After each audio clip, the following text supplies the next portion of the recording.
Se cortó, profesor. Se cortó. Profesor,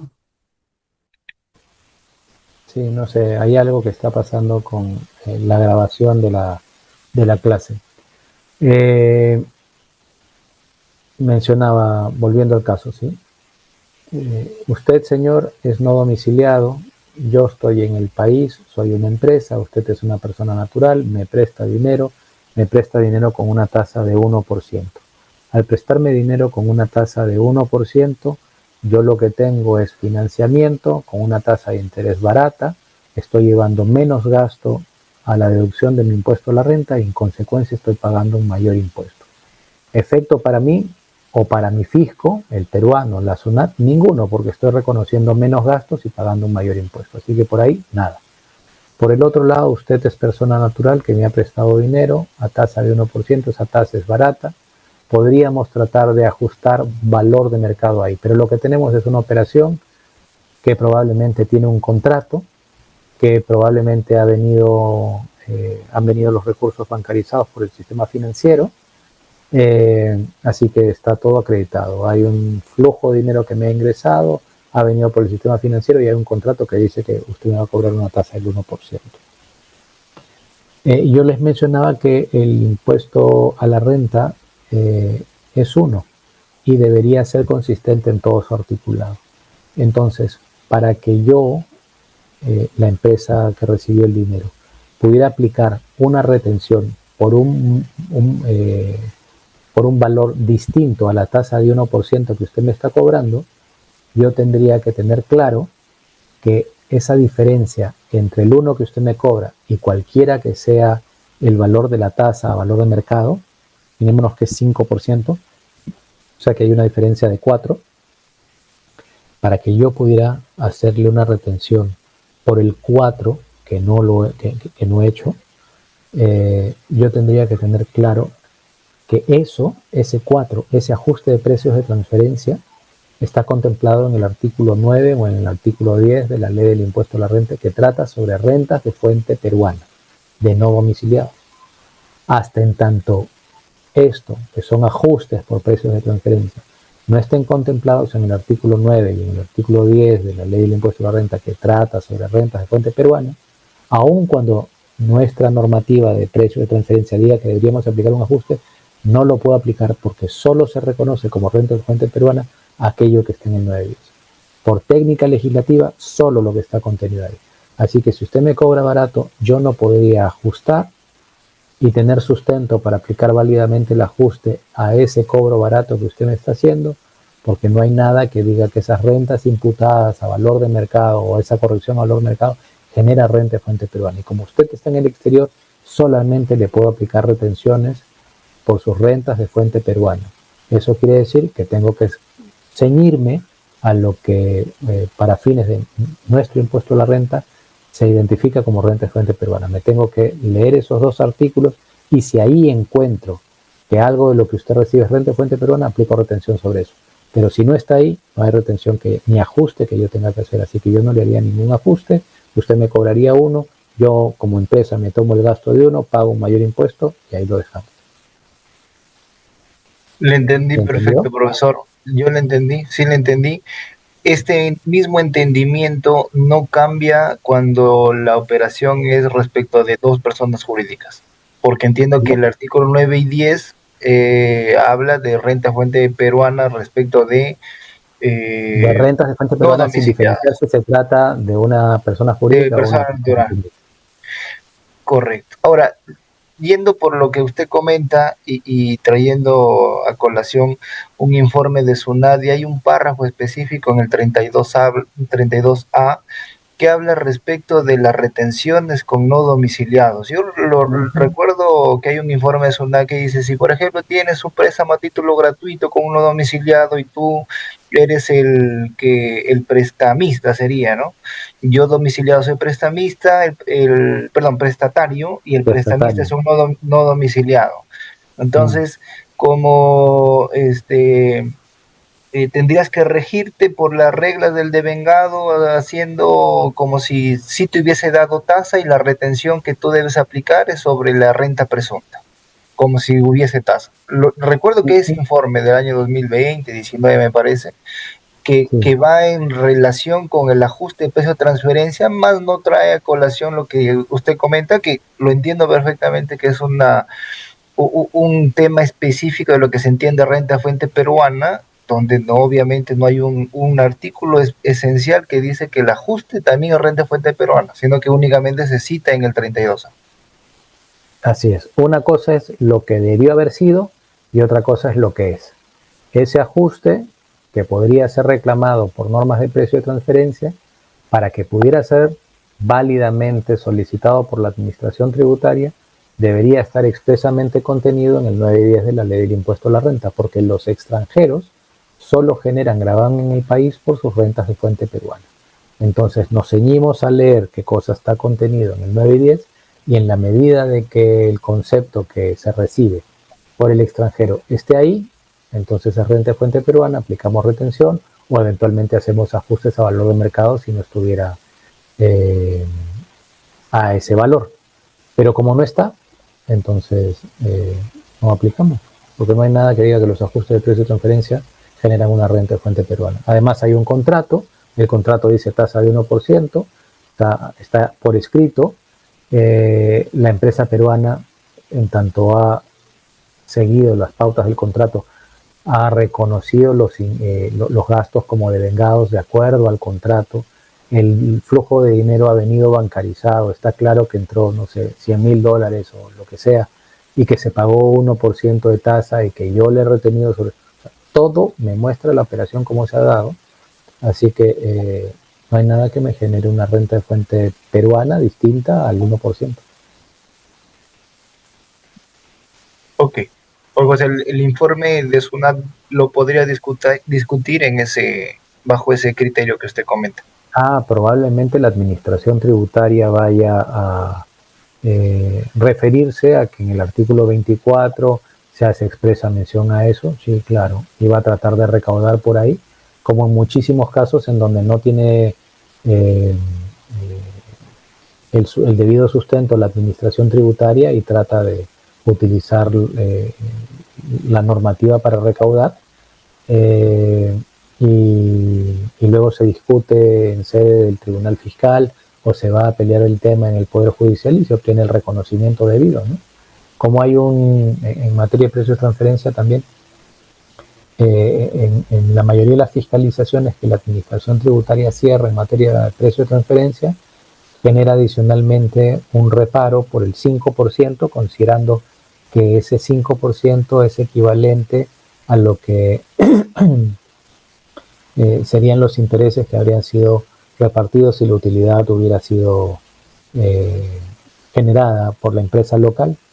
Y hay N resoluciones, ninguna de observancia obligatoria del Tribunal Fiscal, diciendo que no opera, no aplica esa corrección o ese ajuste que está haciendo la Administración Tributaria del 5%, porque no se trata de ningún gasto no susceptible de posterior control tributario.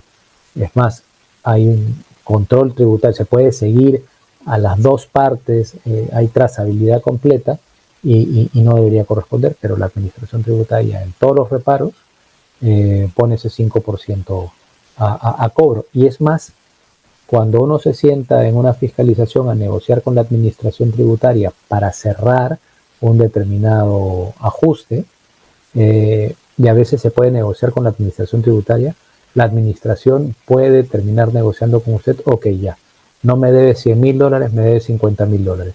Pero si cerramos ahorita y yo te emito el 75 o la resolución de determinación por esos $50,000, perdón, me aceptas el 5%.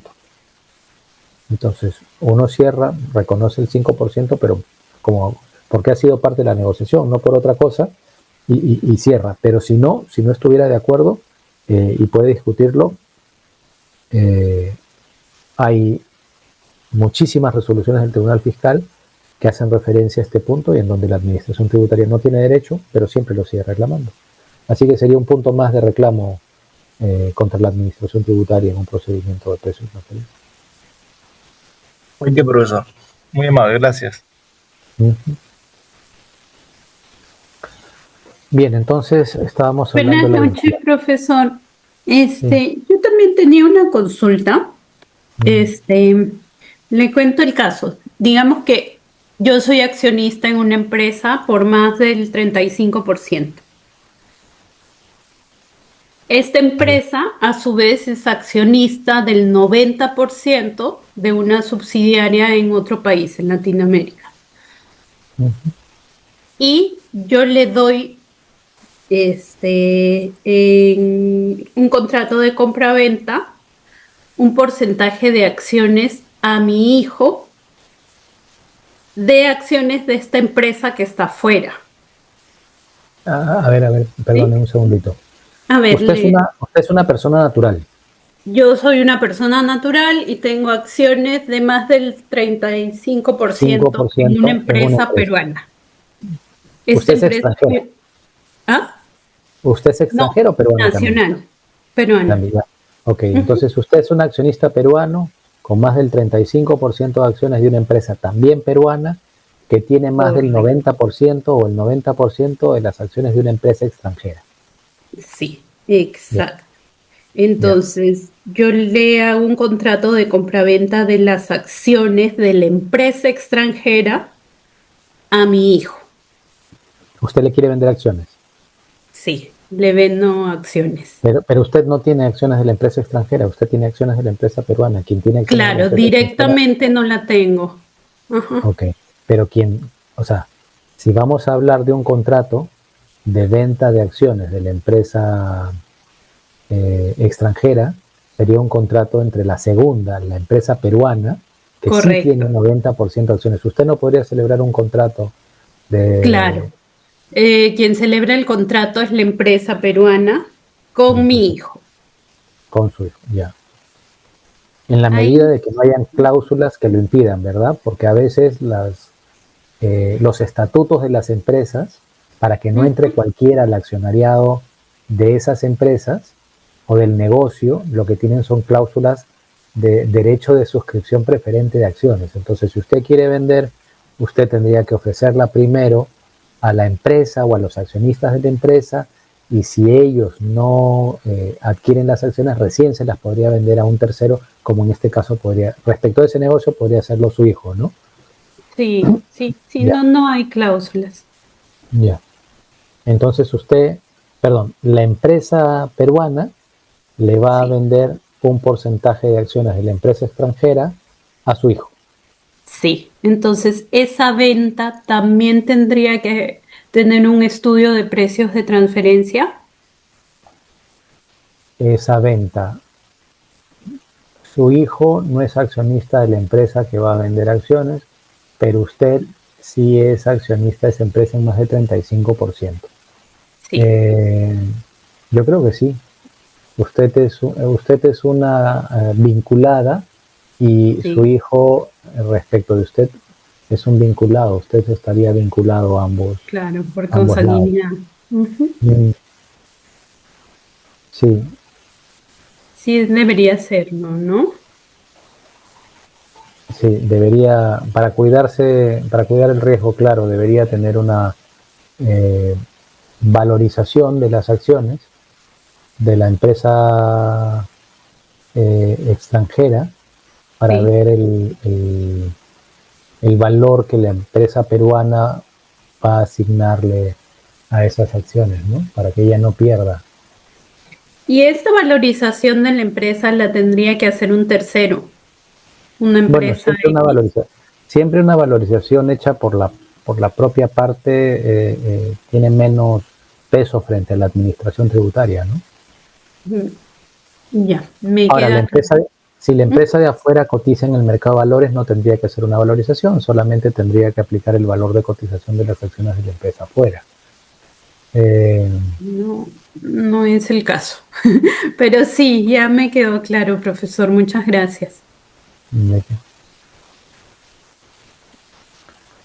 Bien, mencionábamos entonces, seguimos en los casos de vinculación por capital, cuando una persona es propietaria directamente de esta empresa y también propietaria directamente de esta otra en más del 30%, hace que esta empresa y el señor de aquí se ha vinculado, esta empresa y el señor de aquí se ha vinculado, y que estas empresas entre sí sean vinculadas. Ello independientemente de que este porcentaje de 30% pudiera tenerlo este señor de acá directamente o a través de una empresa en el medio, ¿no? Parte de Profesor, algunos de los ejemplos. disculpe, no está proyectando. Profesor, no está proyectando. No estoy proyectando. No, profesor, no estoy proyectando. No se ve la diapositiva, profesor. Ya, vuelvo a compartir.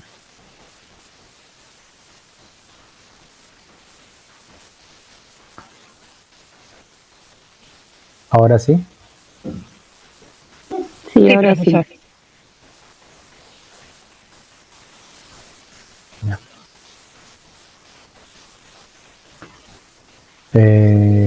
Ok, les decía que cuando esta persona es propietaria directamente de más del 30% de las acciones de esta empresa y esta persona también es propietaria de más del 30% de las acciones de esta otra, estas dos empresas son vinculadas entre sí. Y esta empresa y esta persona son vinculadas y esta persona y esta empresa también son vinculadas. Ello independientemente de que pudiera ese porcentaje accionario tenerse directamente o a través de una empresa en el medio, que es más o menos coincidente con algunos de los ejemplos que fueron dados hace un ratito, ¿no?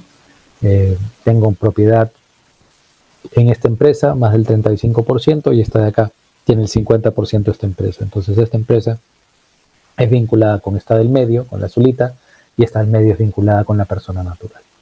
Y si eso pasase con esta otra también, entonces estas dos empresas son vinculadas al azul y estas dos empresas también son vinculadas con la persona natural y entre sí. La vinculación por capital también debe ser considerada de la siguiente manera. Si tenemos acá, por ejemplo, a dos hermanos que son propietarios en 18 y en 18% de esta empresa, si los porcentajes sumados de los hermanos dan más del 30%, entonces esta empresa es vinculada a estos hermanos. La situación es más clara cuando eso lo visualizamos así. Siguen siendo los dos hermanos, tienen porcentajes distintos de participación en empresas y sumados sus porcentajes de participación en las diversas empresas da que tienen más del 30%. Eso haría que las empresas entre sí sean vinculadas y también sean vinculadas con ellos, ¿no? Lo mismo en este caso, no son hermanos, pero son socios comunes, ¿no? Y esos socios comunes de una empresa tienen porcentajes que superan el 30%, distintos porcentajes, pero entre ambos superan el 30% en esta empresa y en esta empresa. Entonces, la empresa de la cual esos señores son socios comunes sería vinculada a esta de acá, a esta de acá, y ambas serían vinculadas entre sí también. Tenemos un caso distinto que es la vinculación por directivos, y para identificar la vinculación por directivos tendríamos que hacernos la pregunta de qué se entiende por directivos, ¿no? ¿Quiénes son directivos? Directores, gerentes y otros comunes que tengan por decisión en los acuerdos financieros u operativos y comerciales. Digamos que, siguiendo la pauta de la Ley General de Sociedades, los órganos de administración de una empresa son el directorio y la gerencia. Si yo tengo un gerente general en una empresa y un gerente general en otra empresa y ese gerente general es el mismo en ambas empresas, bueno, en tanto tengo al gerente general que es el principal representante legal de una empresa como gerente general de otra, pues la segunda y la primera serán vinculadas entre sí, porque tienen el mismo gerente general. Aun cuando tengan accionistas distintos, tienen el mismo gerente general. Pero si estamos hablando del directorio, el directorio no es una persona, el directorio son varias personas que forman parte de un cuerpo colegiado. En ese caso, podríamos decir que hay vinculación entre dos empresas siempre que se cumpla ¿qué? ¿A alguien se le ocurre?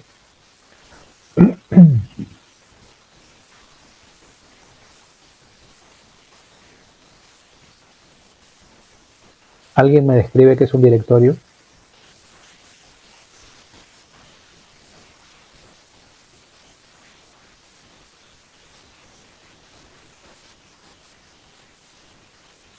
¿Se escucha?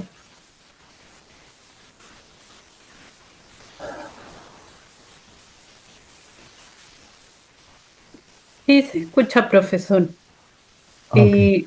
Serían los que pueden decidir qué van a hacer con la empresa, si es que quieren invertir en una nueva empresa, cuál sería el destino de la empresa, ¿no?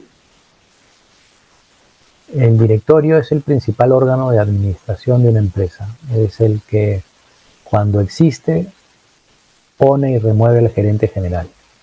Es el órgano de administración más importante, pero a diferencia del gerente general es un órgano colegiado. ¿Qué cosa quiere decir que se trata de un órgano colegiado?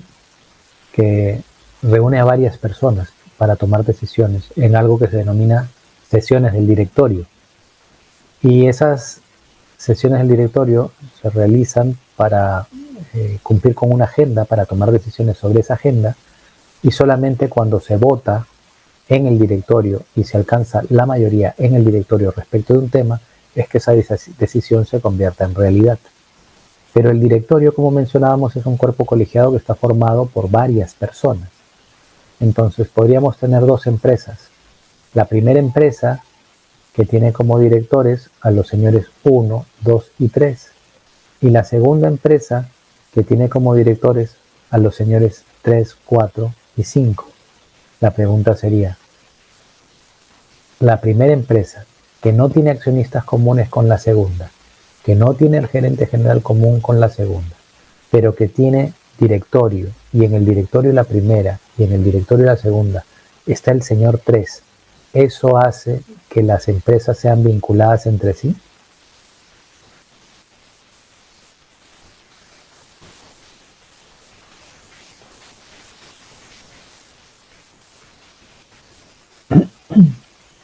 Disculpe, profesor, ¿puede repetir la pregunta, por favor? Sí. Tenemos dos empresas. No tienen accionistas comunes, no tienen al gerente general común, pero tienen directorio. Y en ese directorio, la empresa la empresa A tiene como miembros del directorio al señor 1, al señor 2 y al señor 3. Y la empresa B tiene como miembros del directorio al señor 3, al señor 4 y al señor 5. La empresa A y la empresa B son vinculadas entre sí. ¿Se podría decir que sí, profesor? ¿Por qué? Porque tiene poder de decisión. ¿Quién? Así es. Pero solamente tienen uno en común, ¿no? Entiendo que no es más del 50%, ¿puede ser? No, es que ellos no tienen porcentaje. Tiene poder de decisión Ajá. que es distinto. Claro, Pero cuando el ejerce común, poder de director pero el en común es varias uno. empresas, entonces sí califica como criterio de vinculación, entiendo, según la norma también. ¿Qué más opiniones hay en la sala? Porque profesor, ahí entiendo que el común que tenemos es uno solo, y que es la persona 3, ¿cierto? El señor 13.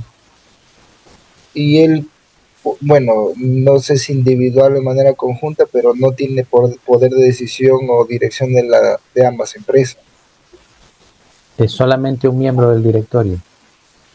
El tema sería si es que la decisión se toma de manera colegiada, como el indicado, lo cual implica que debe haber un consenso sobre esa decisión. Yo puedo tener una decisión con respecto a la empresa A o en la empresa B, pero depende también de los otros miembros que van a hacer su propia evaluación para saber si aceptan o no la propuesta. Eso es, señorita. Entonces, el hecho de que tengamos al señor 3 en los dos directorios no quiere decir que tengamos mayoría para la toma de decisiones en los dos directorios. El señor 1 y 2 en la empresa A podrían pensar totalmente distinto que el señor 3, y en la empresa B el señor 4 y 5 podrían pensar totalmente distinto que el señor 3, y por más que el señor 3 esté en los dos directorios y quisiera hacer que las empresas suscriban un contrato en determinados términos, no va a ser aprobado por los directorios. ¿Por qué? Porque la mayoría de los directores en la empresa A y en la empresa B, que son distintos, piensan otra cosa. Entonces, un solo director, o no hablando de un solo director, sino que directores en un número que no permita al directorio tener la mayoría, en realidad no es algo que comprometa a las empresas, porque los directorios no suelen tener solamente 3 directores, hay directores de 5, hay directorios de 7 empresas, hay directorios de 9 empresas, también hay directorios con números pares, ¿no? En donde el presidente del directorio tiene voto dirimente. Pero lo cierto es que lo que se tendría que ver es que haya un número suficiente de miembros del directorio que le permita tomar acuerdos. Si no se llega a ese número, entonces no hay vinculación, porque ese número de personas no se alcanza para que el directorio tome decisiones. ¿Se entendió? Profesor, entonces deberíamos asumir que debería ser un 50+1 el poder de decisión que pueda tener los miembros del directorio. Sí, la mayoría del directorio, correcto. Es que lo de 50+1 en el directorio los votos son por persona, ¿no? No hay, salvo el caso que ponía del presidente del directorio con voto dirimente, cada director tiene derecho a un voto. Entonces, si estamos hablando de un directorio de 3, debería tener, para tomarse decisiones, el voto consensuado de menos de 2 directores. Si estamos hablando de un directorio de 5, estamos necesitando el voto de 3 directores, ¿no? Salvo que hayan algunos acuerdos en el estatuto que pidan unanimidad o algo similar, pero en principio los votos se toman por mayoría y la mayoría es de personas, de los miembros del directorio. Entonces siempre tendrían que chequear que un directorio está conformado por personas que hacen la mayoría y esa mayoría también está en el otro directorio. Si no es así, entonces los directorios no harían vinculación entre una empresa en la otra y tendrían que ver algunos de los otros criterios de vinculación que existen, porque la vinculación por directorio o por directivos es uno, pero ya hemos visto que hay vinculación por capital también y veremos que hay vinculación por algunos otros escenarios, ¿no? Vamos a seguir pasando las diapositivas para terminar esto. Esa es la vinculación por directorio. Profesor, disculpe una pregunta ahí, leyendo el inciso, el artículo, perdón, 32A de la ley del impuesto a la renta en el inciso B, ¿no? Se menciona que dice que partes vinculadas se considera que 2 o más personas son partes vinculadas cuando la misma persona participa directa o indirectamente en la dirección de varias empresas o entidades. ¿No aplicaría eso, eso que dice la norma en el ejemplo que usted está mencionando? Ya, pero imagínate que ese fuese el caso, en realidad. Cuando la misma persona participa ¿en qué? En varias entidades o empresas. En el capital, en la dirección En o la control. dirección, correcto. Capital, dirección o control, dice, ¿no? Sí, correcto. Ya, entonces yo soy accionista y compro acciones de Volcan y compro acciones de Telefónica y compro acciones de Licorp y compro acciones de Credicorp. Yo soy un accionista y estoy en las 4 empresas. ¿Son vinculadas entre sí? Porque yo participo en el capital de todas. Tengo 10 acciones. Fui al mercado de valores y compré acciones porque las empresas cotizan. ¿Son vinculadas? Bueno, o sea, refiriéndome más en la parte de la dirección, ¿no? Porque capital, como ya conversábamos, depende del porcentaje, pero en la participación respecto de la dirección en varias entidades o empresas, yo no lo entendería así, que una persona participe en la dirección de una o más empresas, se podría Claro. decir que son vinculadas. A ver, entonces vamos por partecitas. Ya vimos que por capital no, porque si no tendríamos que yo como accionista de las 4 empresas que mencioné las haría vinculadas entre ellas y eso es algo que no ocurre en la realidad ni ha querido la norma. En la dirección o control, la dirección puede ser realizada por un gerente general, hay empresas que no tienen directorio. Si el gerente general está en la empresa 1 y está en la empresa 2 son vinculadas entre sí sin duda, así que si estamos hablando de eso, sí hay vinculación ahí. Pero si estamos hablando de vinculación por directivos, por directorio, entonces un miembro del directorio no hace vinculada a una empresa con otra. Imaginemos un directorio de 5, en donde yo soy miembro del directorio en la empresa A y soy miembro del directorio en la empresa B. el hecho de que yo esté en los dos directorios tampoco las hace vinculadas entre sí. Si no, fíjese usted, revise algunas conformaciones de directorios en la página web de la Bolsa de Valores o de la Superintendencia del Mercado de Valores, de la SMB, y va a chequear que, por ejemplo, el señor Luis Romero, perteneciente a la familia Romero, esté en algunos directorios de otras empresas que no tienen nada que ver con el Grupo Romero. Y el señor Luis Romero no solo está en el directorio de esas empresas, sino en el directorio de las empresas del Grupo Romero. Entonces, por estar en el directorio, por ejemplo, Cementos Pecasmayo me suena. El señor Luis Romero haría, por estar en el directorio de Cementos Pacasmayo, vinculadas a Cementos Pacasmayo con las empresas del Grupo Romero, por estar en los directorios. O el señor Luis Romero si participa en alguno de los directorios de las empresas de los Breca, de los Brescia. No es así, porque normalmente se participa en los directorios, la mayor cantidad de casos, por invitación, por gente, de gente que uno conoce. Entonces te invitan a formar parte del directorio y a veces formas parte de más de un directorio. Pero el que formes parte, incluso, se llama este financista bastante conocido, Castañola, que creo que participa en como 5 directorios de empresas del mercado de valores.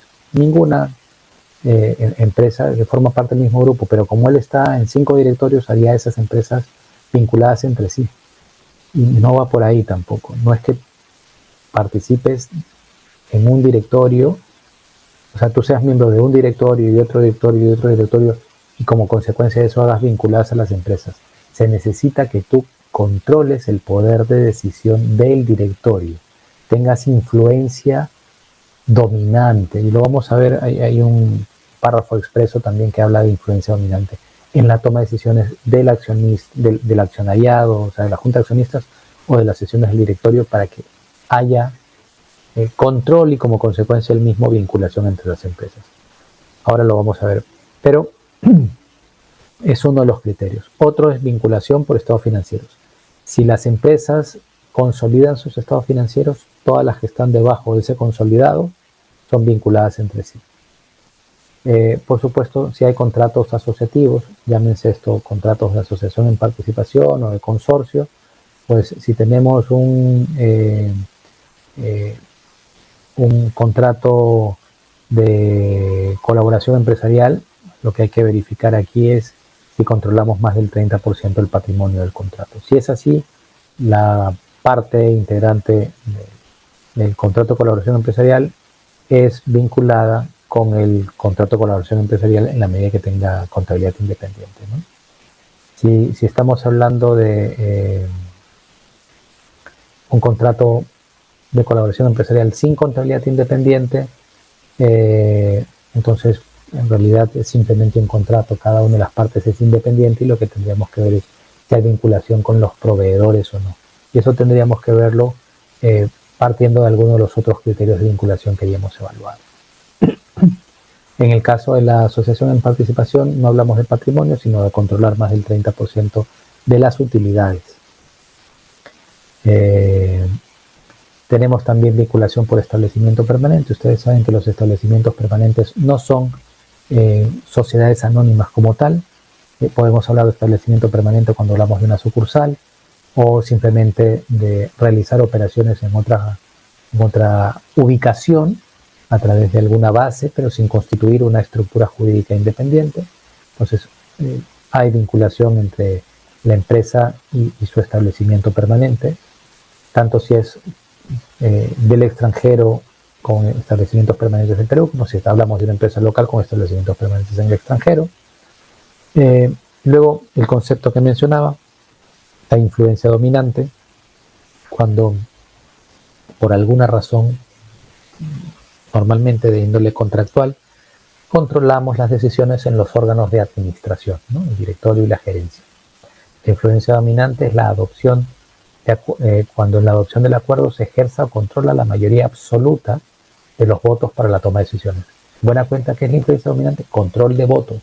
¿Y cómo tenemos el control de votos? Pues puede ser porque te he pedido que me des los derechos políticos de las acciones o tener la posibilidad de un usufructo de acciones o estar, y creo que acá se entiende más claramente, en la adopción de acuerdos. Ok, estamos en el marco de un órgano que va a tomar acuerdos. ¿Cómo se toman acuerdos? Por votaciones. Se ejerce o controla la mayoría absoluta de los votos para la toma de decisiones. ¿Cuándo controlo la mayoría absoluta de los votos para la toma de decisiones? Cuando tengo a todas las personas que pueden hacer que se tome una votación. Es decir, en el ejemplo del directorio, cuando el señor 1, 2 y 3, cuando en el directorio de la empresa conformada por los señores 1, 2 y 3, y en la empresa B tengo como directores a los señores 2, 3 y 4, pues coinciden 2 y 3 y 2 y 3. Es la mayoría absoluta de votos para la toma de decisiones. Entonces, claro, la empresa A y la empresa B son vinculadas. Hay dos personas que controlan lo necesario para tomar los votos en esas empresas. Y esa es una vinculación por influencia dominante que se está gestando en los directivos, en los miembros del directorio. ¿Sí? Y bueno, ahí hay que ver también, hay algunas decisiones que requieren un quórum calificado. Entonces, deberíamos de poder controlar lo necesario para poder votar en un determinado sentido, incluso con quórum calificado, para lograr obtener influencia dominante. Y el último criterio de vinculación es el de vinculación por ventas. Acá no tenemos gerente general común, no tenemos miembros del directorio en común, no tenemos accionistas en común. Oh, bueno, ¿y cómo? Si no tenemos ninguno de esos tres frentes en común entre una empresa y la otra, ¿cómo es así que pueden ser entre ellas vinculadas?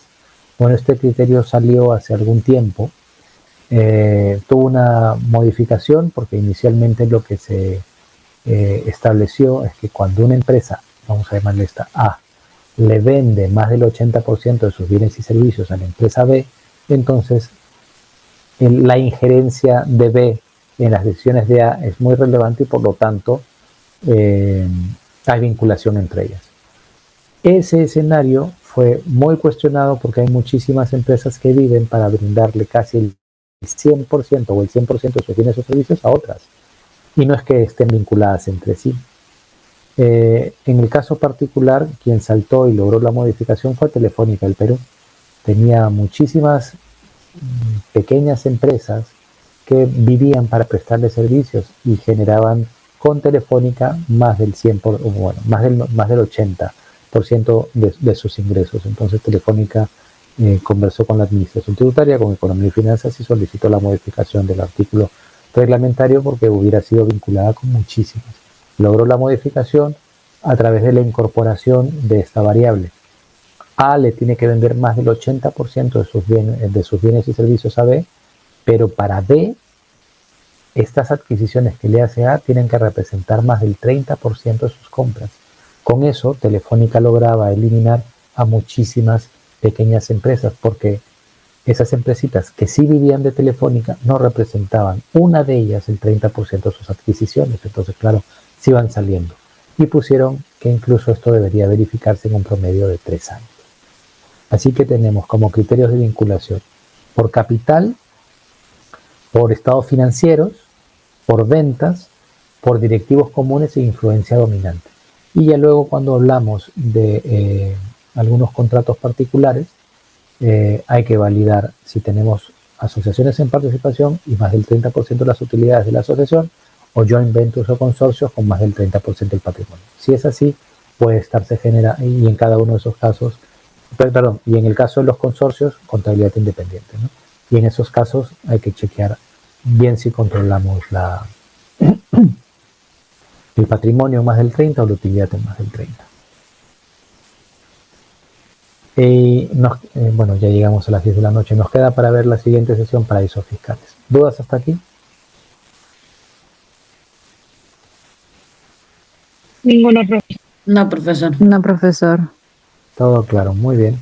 Pues nada, un gusto acompañarlos el día de hoy. Nos vemos el día viernes. Creo que nos toca la siguiente sesión. Así que hasta el viernes. Una buena noche. Muchas gracias, profesor. Gracias, profesor. Gracias. Profesor. Gracias, profesor. Gracias, profesor. Hasta luego, hasta luego.